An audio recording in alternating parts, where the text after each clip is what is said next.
suis pas sûr si un jour je pourrais entendre un autre agent immobilier qui pourra dire ça, mais j'ai eu plus de 300 personnes au Vislink en l'espace d'un week-end.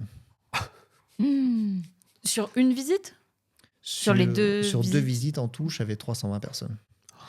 Mais attends, comment ils font pour être tous ensemble c'était une maison, un appartement? Un appartement de 44 mètres carrés.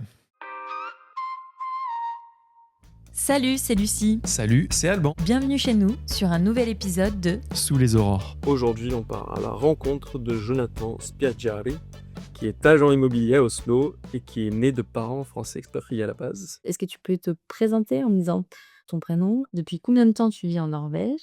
Et d'habitude, j'aimerais les inviter si tu un petit culture choc à nous partager. Ouais, bah, enchanté, déjà, je suis Jonathan Spaggiari. Ben, en fait, moi, mon histoire est un peu différente qu'avec les autres parce que moi, je suis né ici. C'est-à-dire que ça fait 24 ans que je suis ici et je n'ai jamais vécu, en fait, en France. Ben, les culture chocs, c'est là vraiment, en fait, mais quand même, juste partant en France, voir mes grands-parents et voir un peu la famille, j'ai quand même réussi à voir qu'il y a quand même très grandes différences entre la Norvège et la France. Mais est-ce que toi, du coup, ce serait plutôt des chocs à l'inverse quand tu te rends en France ou tu sens que tu as ces deux cultures en toi quelque part? Quand j'ai les 2 cultures en moi, en fait, parce que comme j'ai suivi vraiment la scolarité norvégienne, j'ai que eu des amis norvégiens. En fait, le seul français dans ma vie, c'est juste quand j'étais chez moi, en fait. Parce que ça, c'était la règle de la maison, c'est que dès qu'on rentre la porte, c'est que le français. Ça, c'est en fait pour être sûr que je pouvais parler avec mes grands-parents et pour avoir une connexion avec la famille.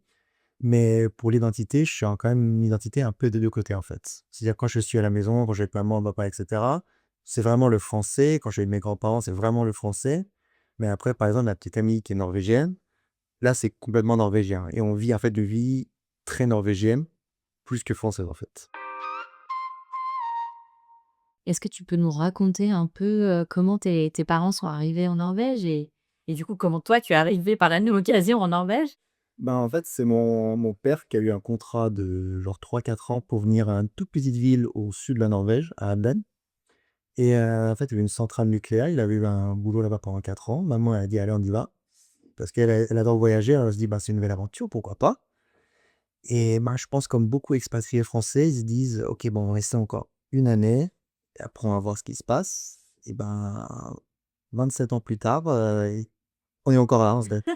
Ils sont tous les 2 encore là? Oui, ça veut dire que quand le contrat, en fait, contrat avec la centrale nucléaire est défini, ben, mon père, il a commencé sa propre compagnie ici et après, en fait, il avait toujours dit: «Bah, OK, je commence ça en Norvège», parce que c'est dans oil and gas et après, en fait, il a juste rajouté des années chaque fois, encore des années et dès que je commençais à l'école, c'était: «Ah, quand même, Jonathan, il doit rester à l'école norvégienne maintenant qu'il a déjà commencé».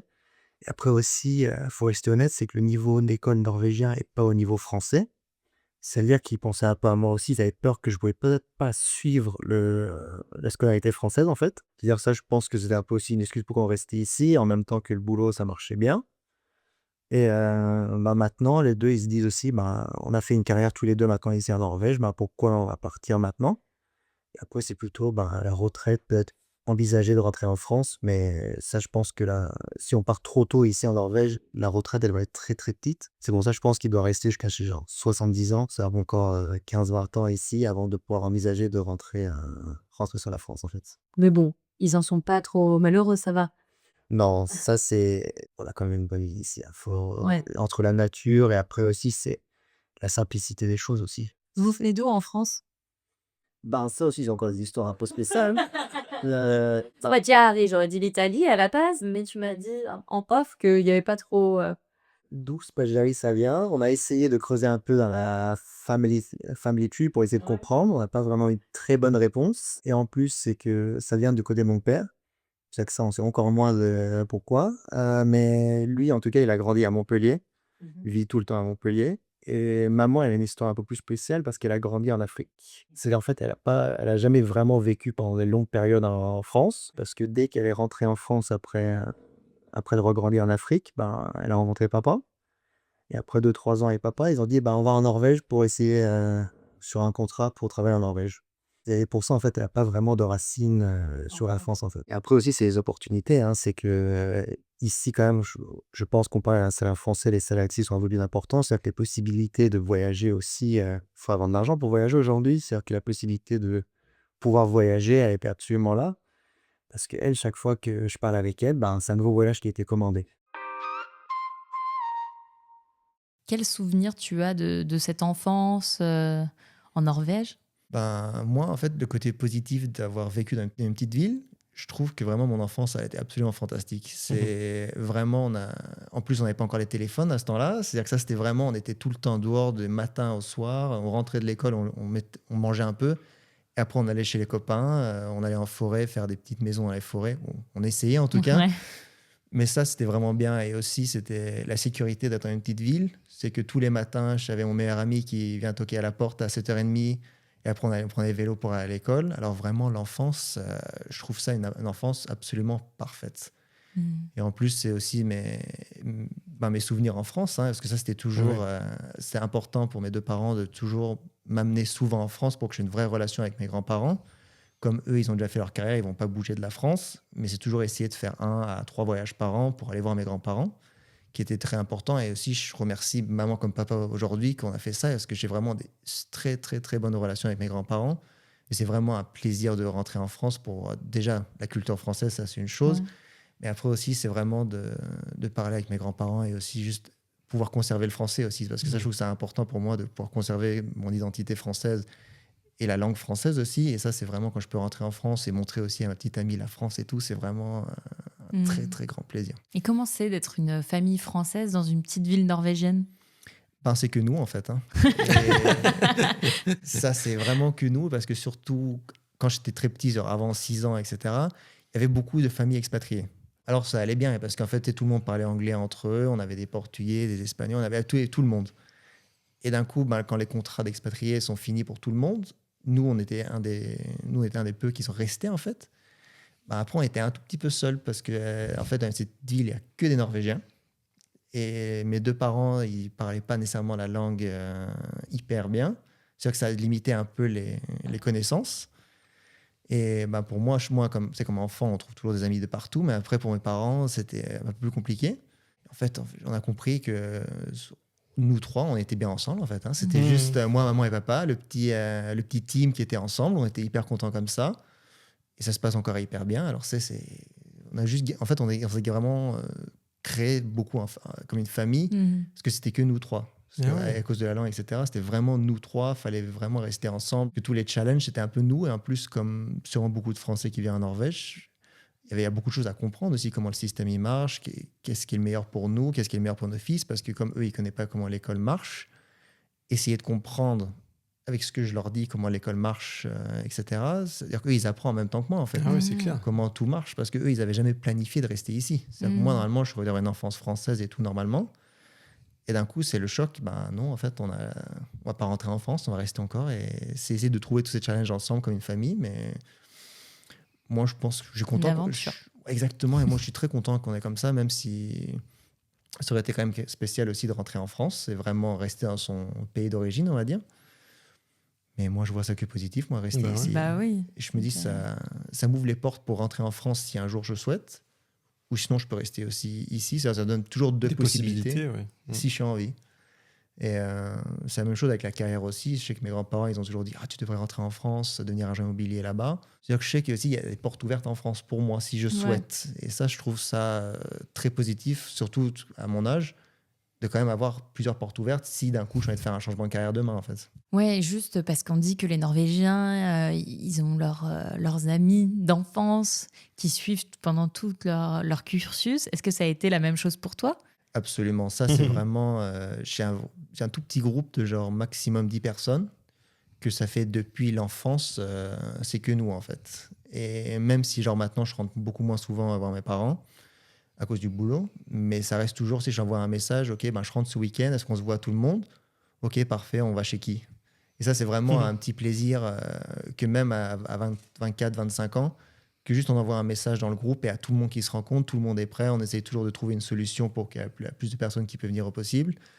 Et ça, c'est vraiment, vraiment un grand plaisir. Et aussi, je ne sais pas comment est la culture française, mais en tout cas, je trouve en Norvège, c'est souvent ça, c'est que tu as toujours un petit groupe de ton enfance qui va te suivre toute la vie. Et je fais un peu tout pour essayer de cultiver ça, parce que maintenant que moi, je suis parti de la petite ville, la plupart des gens, ils sont restés là-bas comme leurs parents, leurs grands-parents. Surtout dans ces petites villes en Norvège, tu as souvent toute la famille qui est là depuis X générations.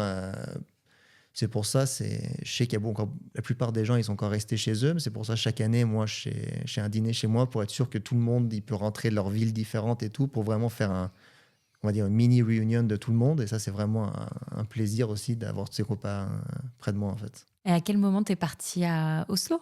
Je suis parti l'année où Corona, il a commencé. D'accord, c'était pour les études? Exact. C'était juste comme ça. J'avais eu une invitation pour commencer à l'école. Après, je n'étais pas 100% sûr si je voulais rester avec le Corona. On ne savait pas à quel niveau c'était. Est-ce qu'on allait être fermé chez nous? Je ne savais pas exactement. Ben, moi, je me disais, on y va, on va voir.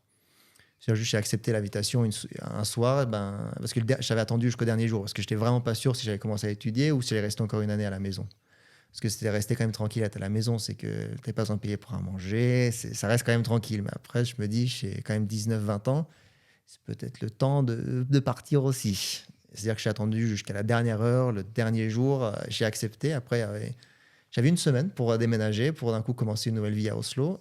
Et 2 mois après que j'ai déménagé à Oslo, tout est fermé, il n'y a personne qui sort. Oh punaise, ouais. Super. Ça, Ça a dû être... C'était quelque chose, on va dire. Et en plus de ne pas avoir la possibilité de sortir du tout de l'appartement, c'est vraiment, tu peux aller faire tes courses et tu reviens. L'école avait fermé, c'est-à-dire que tout était sur Teams, etc. C'est-à-dire quelque chose que j'ai jamais fait de ma vie, de faire l'école sur ordinateur.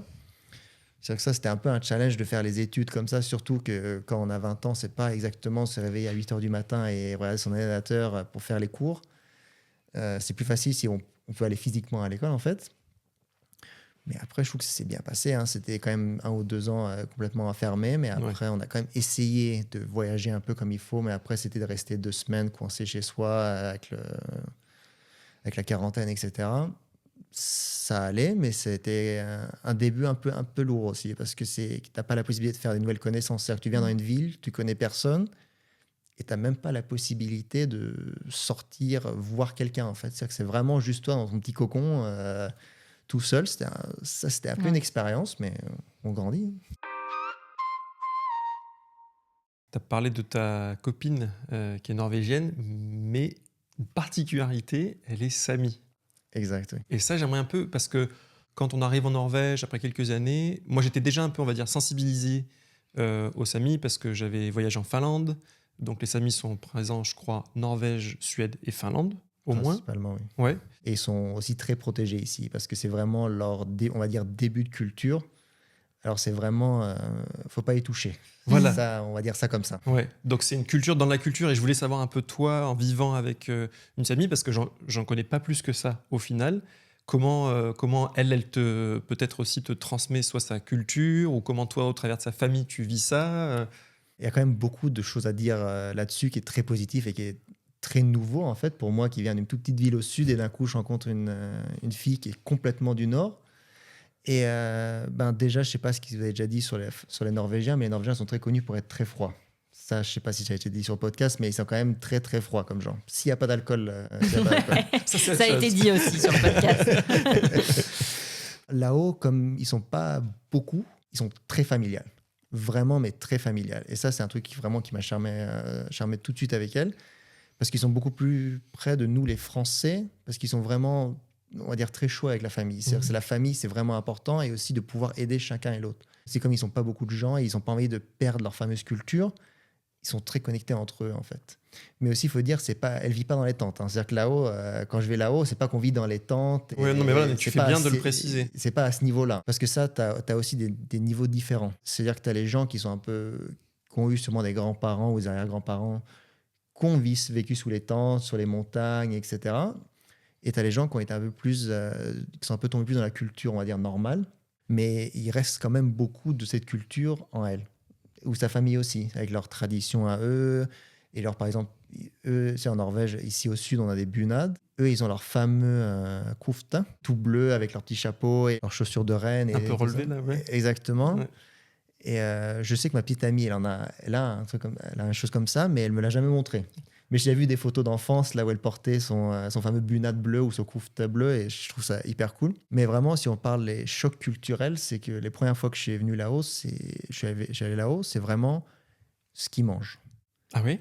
Vraiment ce qu'ils mangent. Parce que ce que nous, on regarde ça comme en France, comme des pièces de bœuf, par exemple, ou de la reine, etc., comme des produits très luxueux, ben, là-haut, comme ils en ont en pagaille, pour eux, tout est normal, en fait. C'est-à-dire que genre le crabe royal et tout ça, nous, ici, si on voit ça au restaurant, on se dit, oh, purée, on va peut-être faire une folie ce soir. Quand je vais là-haut, il y a des soupes de ça, ils font ça de partout parce que eux, ils vont juste aller à la mer, ils vont prendre 50 kilos de ça, ils restent ça dans le congèle. Et c'est vraiment, quand on va là-haut pour manger, c'est vraiment une expérience. te régales. Ah, c'est génial. Waouh. Et Donc on mange trop bien dans le Nord. Ah, ça, on peut le dire. Ah ouais, trop bien. Waouh. Ça, les fois que je vais là-haut, c'est vraiment, si on pense à manger, c'est excellent. Et c'est surtout des produits qu'on goûte pas normalement. Parce que je sais pas, ils fument absolument tout. Ça, c'est aussi de leur tradition pour essayer de garder un peu la viande pour pas qu'elle pourrisse, etc. Ils fument tout. C'est-à-dire qu'ils fument les rennes, les lans, absolument tout. Et en plus, eux, comme dans leur culture, ils utilisent absolument tout sur chaque animal. Il Ouais. n'y a rien qui est jeté. Ah ouais. C'est-à-dire que d'un coup, on est servi, je me rappelle très bien à Pâques cette année, on est en train de jouer au ludo ou je sais pas quoi, et d'un coup, la mère, elle nous donne une assiette. Je me dis, mais c'est quel type de viande ça? Ah, c'est des cœurs de reine fumés. Déjà, Et quand on alors entend un cœur de reine, je dis, ok, intéressant, mais c'est excellent. Ah ouais. Ça, vraiment, c'est excellent. Du coup, est-ce que tu es au courant ou pas? J'ai une idée reçue, j'aimerais savoir si elle est vraie. Il me semble qu'en Norvège, il n'y a aucun renne qui est sauvage, qu'ils appartiennent tous à quelqu'un. Est-ce que tu es au courant de ça ou pas? Je crois que c'est correct, parce que ça, c'est un peu, on va dire, un problème là-haut. Et parce que tu as les vrais Samis qui vivent encore sur les tentes, eux, ils sont protégés, ils peuvent faire absolument tout ce qu'ils veulent. C'est-à-dire que vraiment, c'est-à-dire que leurs rennes, ils font un peu n'importe quoi, ils vont manger un peu dans les jardins de tout le monde, etc. On n'a pas le droit de les toucher. C'est un peu comme les vaches en Inde, en fait. Ah voilà, ils sont sacrés, quoi, les rennes. Oui, oui. C'est sur la route aussi. S'ils sont en train de croiser la route, ben toi, tu t'arrêtes et t'attends. Tu Ah peux ben. pas, tu peux pas sortir, commencer à dire chut, chut, allez, bouge, faut que toi t'attends. Et c'est vraiment c'est presque religieux, en fait. Ouais, C'est ouais, presque ouais. tu ne faut pas toucher. Mais après, c'est aussi là où, comme je disais tout à l'heure, c'est qu'ils sont vraiment un petit groupe qui s'aide entre eux. Parce que c'est vraiment un truc de folie. C'est que si, par exemple, oh mince, on a oublié d'acheter de la viande aujourd'hui, ils envoient un message à je ne sais pas qui. Et Ah hop. oui, non, j'ai tué un élan il y a 2 semaines. Si vous avez besoin de viande, je peux venir vous amener de la viande. Et d'un coup, et ça, c'est des trucs qui m'ont vraiment choqué la première fois que j'étais là-haut. Parce que c'est du saumon. On sait le prix du saumon ici au sud. Pendant la mer, elle a dit ouais, est-ce que vous voulez manger du saumon ce soir? Je dis ok, pourquoi pas. Ok, ben, je commande. Et d'un coup, à la porte, une demi-heure plus tard, il y a quelqu'un qui est venu, mais avec des saumons, des monstres. Et juste dans un bac, comme ça, il avait pêché ça il y a 2 heures. Waouh. Et c'est tous les trucs comme ça, c'est vraiment des chocs de culture. Parce qu'ici, normalement, je vais à Réma, je prends ma plaquette de saumon et je fais ça normalement. Pendant eux, ils ont vraiment le livré à la porte. Ce Le qui produit vient d'être brut, pêché, quoi. Ah oui, Ouais. et en plus, c'est vraiment tué à 2 heures. Hein. Punaise. C'est frais. Attends, de mais chez ça veut dire frais. qu'ils travaillent en circuit court et qu'ils ont une logistique incroyable. Absolument. Ils n'avaient absolument. pas besoin de Deliveroo et tout ça. Ah non, là-haut, il n'y a absolument pas besoin de ça. Hein, parce que vraiment, tu envoies un message à quelqu'un et ils vont toujours trouver une façon. Et ça, c'est là vraiment où je remarque que c'est un peu comme une grosse famille là-haut. Ouais, ouais. Parce qu'en plus, tous les villages là-haut, ils sont très petits. Tu as 2 ou 3 villages qui sont vraiment, vraiment grands et qui sont des vraies villes. Mais sinon, entre les montagnes, tu as beaucoup, beaucoup de petits villages. Et parce qu'en fait, ils ne peuvent pas créer des grandes infrastructures là-bas parce que les fameux Samis de montagne, ils n'ont pas envie de donner leur terrain. Et la Norvège leur a donné du terrain il y a 50, 60, 70 ans. Et maintenant, la Norvège ne peut plus reprendre ces terrains. C'est-à-dire que tu as des familles comme ça qui ont des terrains de des milliers d'hectares. C'est-à-dire que la Norvège, ils ont envie de faire des routes entre les villes là-bas. Le mec, il dit non, non, non, non, non, non. Pas Il faut possible. aller tout autour. C'est-à-dire à la place de faire une route qui prend 20 minutes pour aller de ville à ville, vous allez prendre 2h30. Et ça, c'est aussi un peu compliqué de pourquoi c'est un peu compliqué de voir le nord, en fait. C'est exactement à cause de ça. Parce qu'en fait, tous les routes, ils sont 10 fois plus longs qu'ils ont besoin. Parce qu'ils ne peuvent pas passer à travers des endroits protégés, parce que ça, c'est là où les rennes y sont, c'est là où les Samis, ils ont leur campement. Et ça, on n'a pas le droit à y toucher. Ça, vraiment... T'as déjà été dans un campement Sami sous la tente Pas encore. Pas encore. Mais je sais que je vais à un mariage l'été prochain. Waouh. Et les mariages là-bas, c'est 3 jours et plusieurs milliers de personnes. Tout le monde est invité. C'est-à-dire que tout le monde va arriver avec leur coufte bleue, là, ou blanc ou noir, ça dépend de quel type de famille ils sont. Même chose avec les designs aussi, ça veut dire quelque chose avec la famille. Mais là, ça va être vraiment... Et là, souvent, ils ont des très grandes tentes, un peu comme au Maroc ou en Afrique, des monstrueuses tentes. Et là-dedans, c'est la fête pendant 3 jours. Waouh, Oh, ça doit trop être bien. génial quand même, hein. Ouais. Et il y a Une tout sacrée le monde qui est expérience. invité. J'adore. Et ça, c'est vraiment la Mais nous folie. aussi, du coup, Jonathan. Ah, c'est presque comme ça. Hein. Si vous êtes là comme touriste, vous voyez avec la fête, Ah ouais. parce qu'ils sont très chaleureux en fait. Mais c'est C'est-à-dire que génial. si tu passes devant et tu dis une blague, un truc comme ça, dis, ah, bah, t'as qu'à venir, Ah viens ouais, prendre une punaise. bière, viens boire un peu, hein, ou viens Ouais, ils sont manger. hyper ouverts, quoi. Ils sont Vraiment. très protecteurs de, De leur terre. terre et de leur culture. Mais par contre, une fois que tu es là, Très ils, ouvert. Très ils adorent. ouvert. Ouais, c'est incroyable. ok. Très chaleureux. Et c'est là où vraiment on voit la très grande différence. C'est là vraiment la culture entre le sud et le nord. Parce que là-haut, c'est vraiment, comme je dis, le côté famille, chaud, familial et tout. Tout le monde est invité, tout le monde est positif, même sans alcool. Au sud, c'est vraiment chacun pour soi. Et ça, c'est vraiment quelque chose qu'on remarque une très grande différence. Et c'est aussi pourquoi j'ai vraiment un très grand plaisir quand je rentre en France, parce que c'est vraiment revenir dans ce côté chaleureux. C'est juste aller à Carrefour, quelqu'un te dit bonne journée. En Norvège, il n'y a personne qui te dit, il dit à peine bonjour. Alors, mais quand tu vas juste à Carrefour, il te dit bonjour, merci, au revoir, bonne journée. Waouh. C'est vrai que C'est un peu- ça finit par surprendre en fait. un petit C'est la peu. blague aussi un peu, tu sais, quand on rentre en France et qu'on va à la boulangerie. Ah oui, ils font, punaise. bonjour avec sa style. Bonjour madame, et avec ceci, merci madame. Toujours positif, il essaie toujours de te dire un petit truc en extra pour être gentil et tout, mais ça, c'est vraiment un plaisir. Et ça, c'est un truc que je remarque quand on vient en Norvège, ça me manque. Tu peux aller n'importe où, dans les restaurants, boulangeries, n'importe où, tu as à peine un bonjour. Je trouve ça un peu triste, mais c'est pour ça c'est aussi un plaisir de monter là-haut. Et ouais. Et on dit là-haut depuis tout à l'heure, mais du coup, c'est quoi la grande ville là où vous atterrissez, peut-être Ben, il y a un tout petit aéroport là où il y a 2 avions par semaine qui s'appelle Lokselv. C'est pour être un peu plus en détail, la plupart des gens ils connaissent Kirkenes Ouais. Oui. et Karasjok parce que c'est là où il y a les vrais Samis sont à Karasjok. Et en fait, c'est à 3 heures de voiture de ces 2 villes. Ça veut dire qu'on est à la frontière russe, on est à 4 heures de voiture environ. Et oui, oui. C'est-à-dire que c'est Ok. vraiment au nord de chez nord. Mhm. Oh là là, ça donne envie d'aller voir. Ah ouais, trop. Là, ouais, trop envie. Tu nous as dit que tu étais venu à Oslo pour les études. Est-ce que tu savais déjà que tu voulais devenir agent immobilier ou tu as fait des études différentes Non, en fait, c'est depuis toujours presque. Je me rappelle Million Dollar Listing qu'il y avait sur la télé. C'était ces fameux agents immobiliers à New York qui vendaient les maisons à plusieurs millions de dollars. Là, je me disais, purée, ça, c'est quelque chose qui me fait envie. Et comme il n'y a pas beaucoup d'informations sur Internet, comment ça se passe d'être agent immobilier, moi, je pensais que c'était un peu la vie de tout le monde. Je compris, il fallait passer quand même un semi-cap parce que je sais qu'il n'y a pas toutes les maisons en Norvège qui vaut plusieurs millions de dollars. Ça, j'ai réussi à comprendre. Et après, moi, je ne savais pas est-ce que c'est un boulot compliqué ou je ne savais pas, en fait. C'est-à-dire, depuis, moi, j'avais genre 12 ans, je me dis, ça, c'est ce que j'ai envie de faire. C'est-à-dire que c'était assez clair et net depuis le début. J'ai envie de faire ça. Et en plus, moi, je n'ai pas eu la surprise avant que j'avais fini de mes études, comment ça allait être réellement.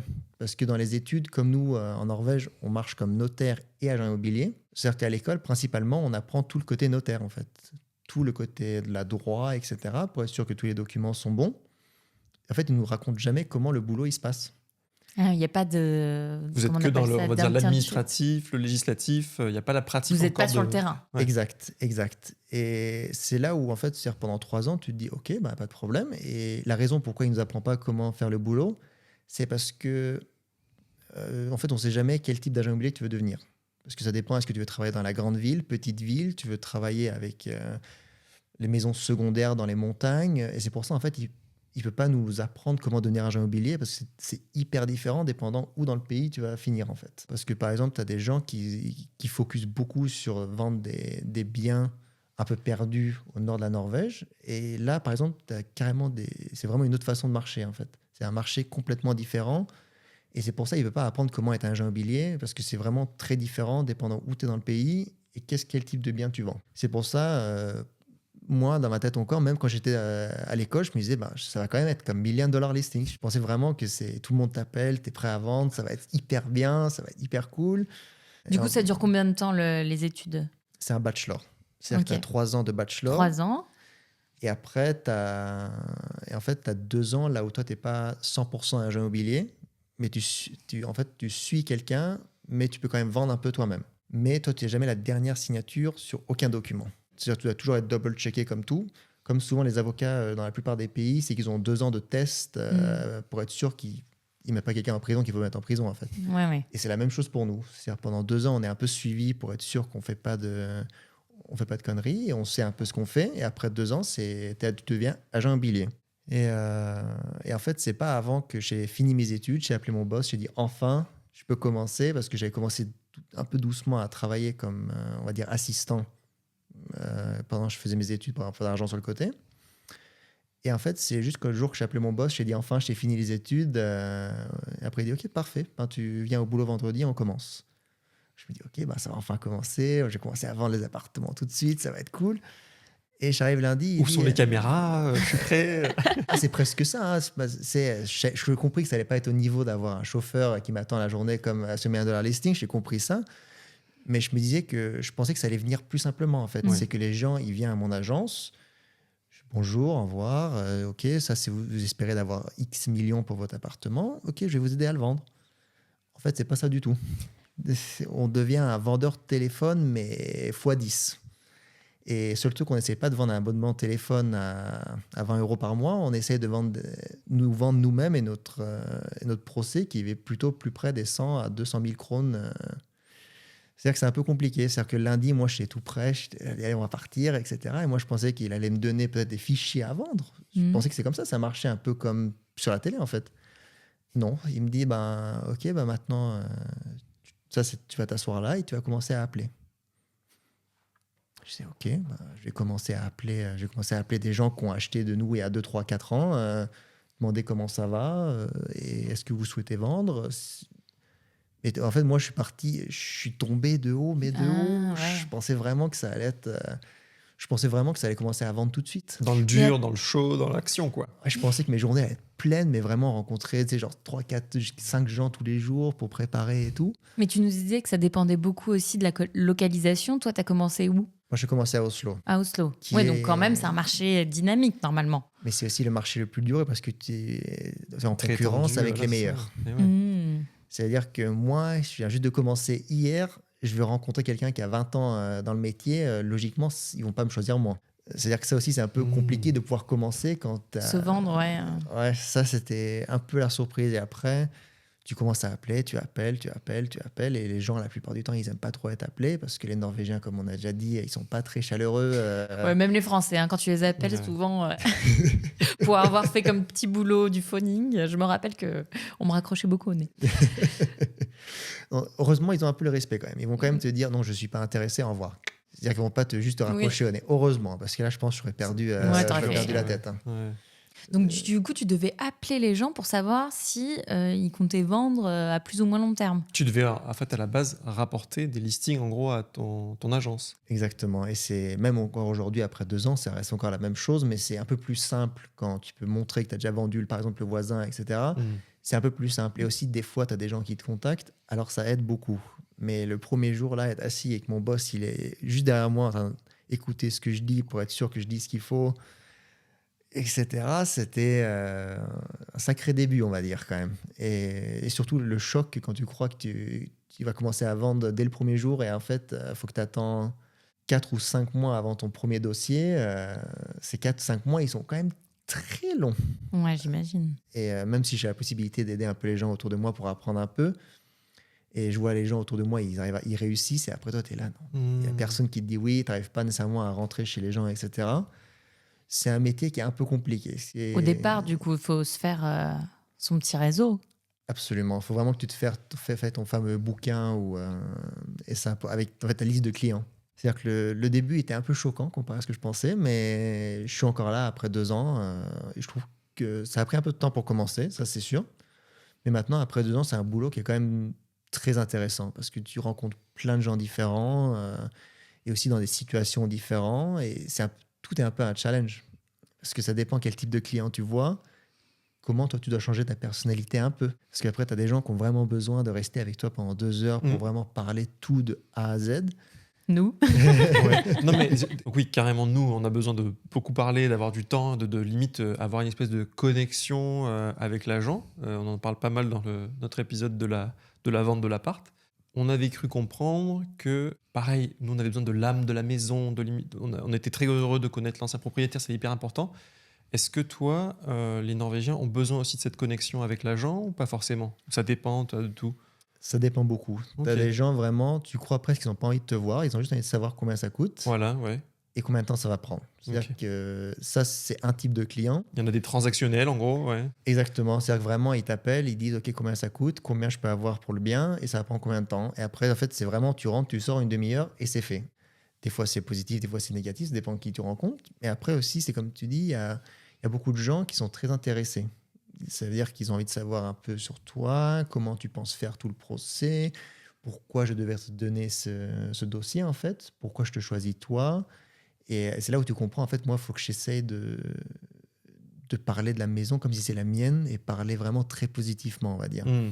Ah oui, je comprends pourquoi vous avez fait ça, c'est très joli ce que vous avez fait. Et après ça, c'est souvent des procès qui vont durer beaucoup plus longtemps, en fait. Et il y aura beaucoup plus de questions, etc. Mais ça, c'est drôle aussi, parce que c'est un nouveau challenge. Il faut essayer de comprendre, il faut essayer d'attraper un peu, mais qu'est-ce qui est important pour eux?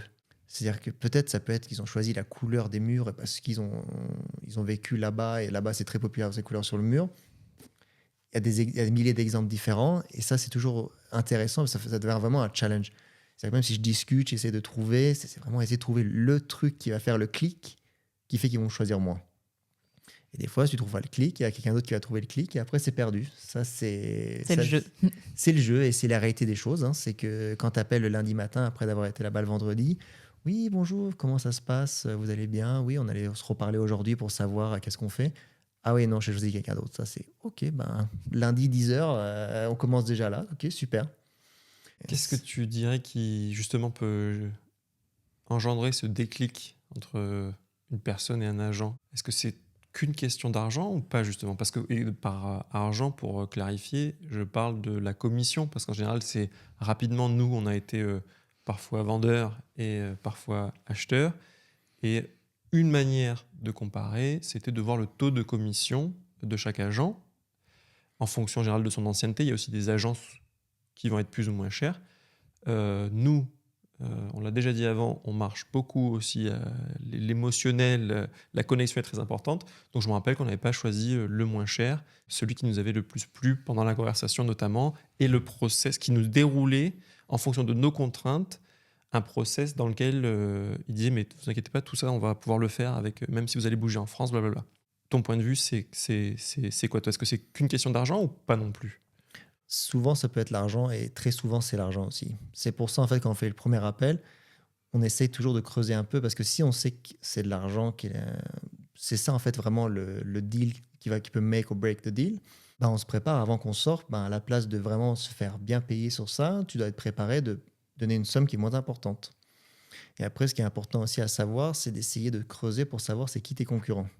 Parce que ça aussi, ça veut dire beaucoup. Parce que si ton concurrent, il est complètement nouveau, tu peux jouer là-dessus aussi. Si c'est quelqu'un qui vient juste de commencer cet été, tu peux jouer là-dessus aussi.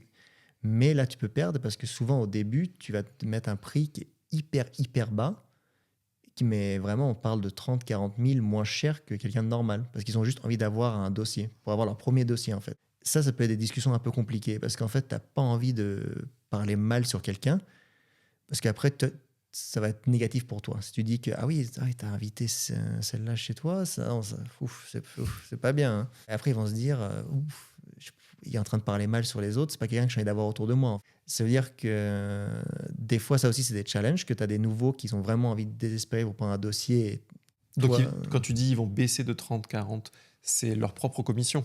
Là, on parle de... Exact. Voilà. Parce que souvent, quand tu débutes comme agent immobilier, ton boulot, il te paye ton salaire, en fait. Mais, ça dépend dans quelle compagnie tu travailles, mais souvent, les gens, ils marchent que à la com.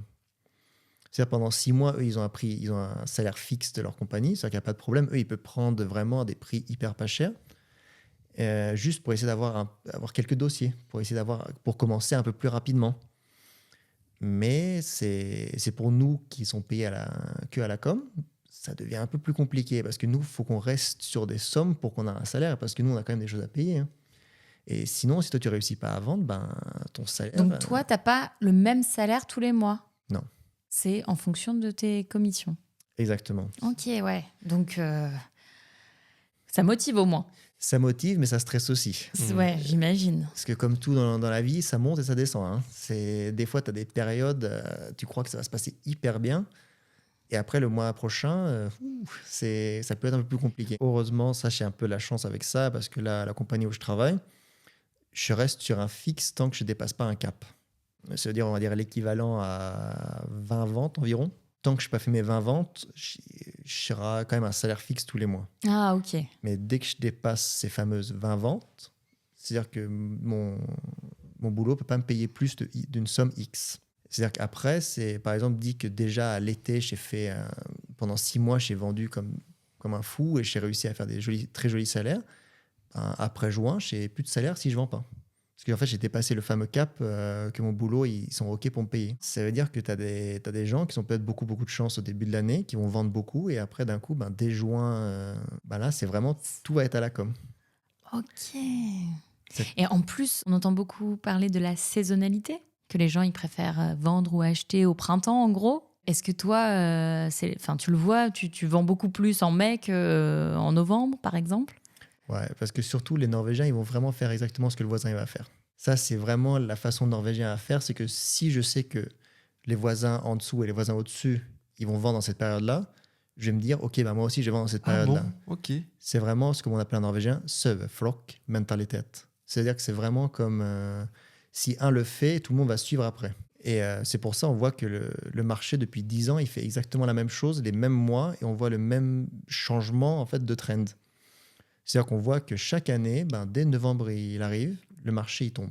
C'est-à-dire qu'il devient vraiment, on va dire, mauvais. Et aussi, on va voir qu'il y a beaucoup de gens qui ne souhaitent pas vendre en novembre-décembre. C'est-à-dire qu'on voit vraiment la courbe qu'elle descend, mais direct pile. Et après, on va voir, en janvier, après que Noël c'est fini, ça remonte. Comme il n'y a pas beaucoup d'appartements sur le marché, les peu d'appartements qu'il y a, ils vont aller à un très bon prix.